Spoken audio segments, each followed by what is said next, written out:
Hey there, Dr. Denise Dart here.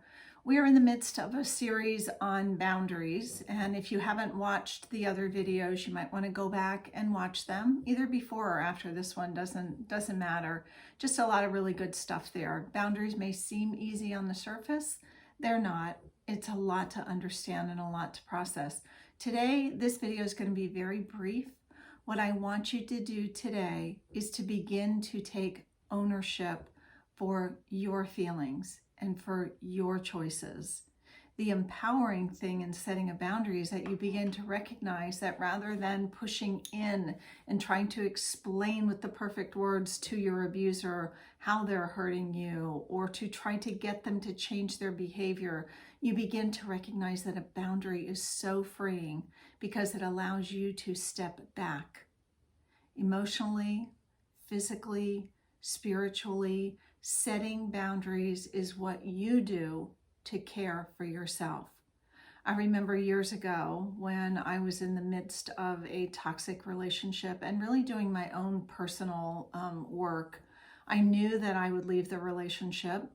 I had already left and gone back a couple of times, but I knew that I would leave. I had a plan. I was working on that plan. And I stopped one day and I thought, wow, right now, I'm confused. I'm afraid. I feel overwhelmed. And that was not at all where I wanted to be. And I knew it was my work, it was my journey to take myself to someplace else. So in the board in my office, I wrote down 3 words: grateful, empowered, and serene. Grateful, empowered, and serene were my 3 words that described where I was planning to take myself. And I made a commitment to do the work that would be necessary to help myself get there. So today, I'd like to ask you to do the same. Don't overthink it. Think of 3 words that describe where you're at right now. 1 word for 1 feeling. What is there? Take a deep breath, release that, and allow yourself to see yourself in a better place. Come up with 3 words that describe where you see yourself, where you know you will one day be.